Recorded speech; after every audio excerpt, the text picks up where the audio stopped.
l'outil Midgard, c'est d'aider les services d'incendie et de secours qui sont dotés de drones, donc ça représente environ 70 à 80% des services d'incendie en France, d'optimiser l'imagerie aérienne du drone. L'objectif, c'est d'arriver sur une plateforme web connectée qui vous permettra d'avoir l'intervention en cours directement, facilement, et de voir ce que voit votre drone. Avec un écran qui peut aller jusqu'à 4 drones simultanément, donc là on n'en a mis que 2, et voir la cartographie sur un feu avec la CITAC. Donc par exemple, le feu de Bavel qui a eu lieu en février 2020 nous permet de voir la cartographie avec une superficie au total qui a été d'environ 8000 m². Et l'idée c'est de pouvoir voir et de mettre en pratique et à disposition du commandant des opérations de secours l'outil drone. Donc on va remettre les images qui ont été récupérées. Elles sont géolocalisées et ainsi le COS ou le CODIS pourra voir exactement ce qui se passe, la fumée en point GPS et coordonnées d'FCI. Il y a une fumée de ce type à tel endroit. On pourra éventuellement positionner un cône de propagation sur cette photo en disant que si le feu n'est pas traité, voilà les conséquences qu'il pourrait y avoir. Donc c'est d'avoir un drone, on met une vitesse de 20 km/h par exemple, qui va se caler au niveau de la photo. On va le mettre au niveau de la photo.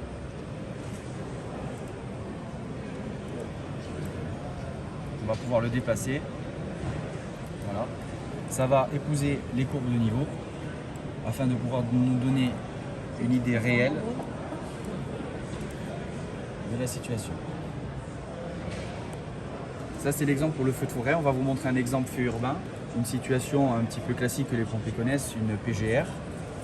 Voilà, en centre-ville, avec à proximité de cette PGR le commissariat et la préfecture de la ville.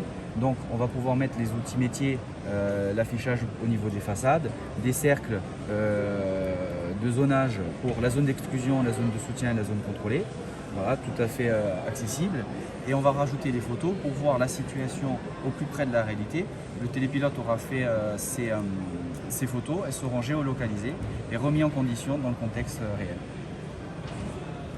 On appuie sur une photo, voilà, vous avez une qualité là en 4K avec une image de la PGR qui serait simulée donc ici, le commissariat de la ville d'Ajaccio et la préfecture. Donc ça vous permet d'avoir l'affichage de votre zonage et de l'intervention au plus près de la réalité.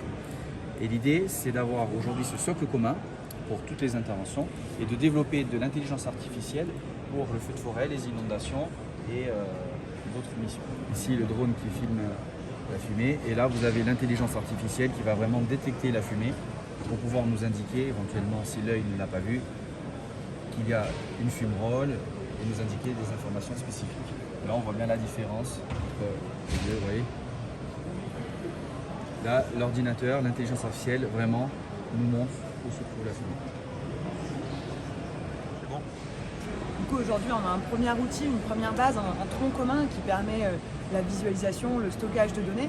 Mais le plus important chez Midgard, c'est vraiment le service de R&D, puisqu'on développe énormément d'innovations. Tout d'abord, l'intelligence artificielle qui va permettre d'agréger toute l'information qu'a vu le drone sur une cartographie, mais aussi la création de cartographies et de modèles 3D en temps réel.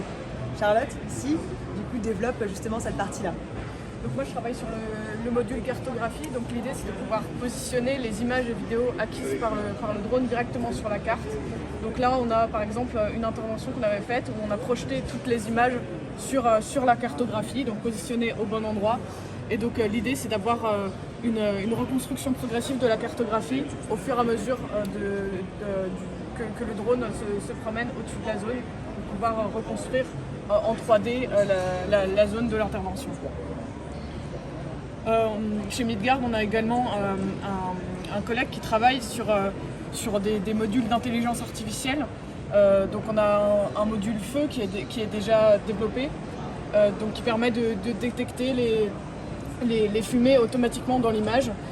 Donc ça permet de pouvoir détecter les fumées et à l'avenir de pouvoir détecter le point chaud d'où est issue cette fumée.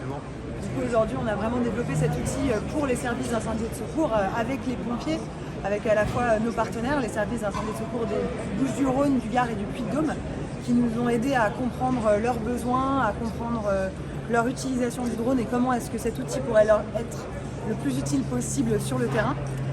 Mais après, on pense pouvoir aussi adresser d'autres marchés, comme par exemple la police, les directions départementales des territoires et de la mer, avec lesquelles on travaille déjà, peut-être les communes, pour des situations comme on a vu, comme l'inondation de la Vésubie ou des choses comme ça où le drone peut être utilisé.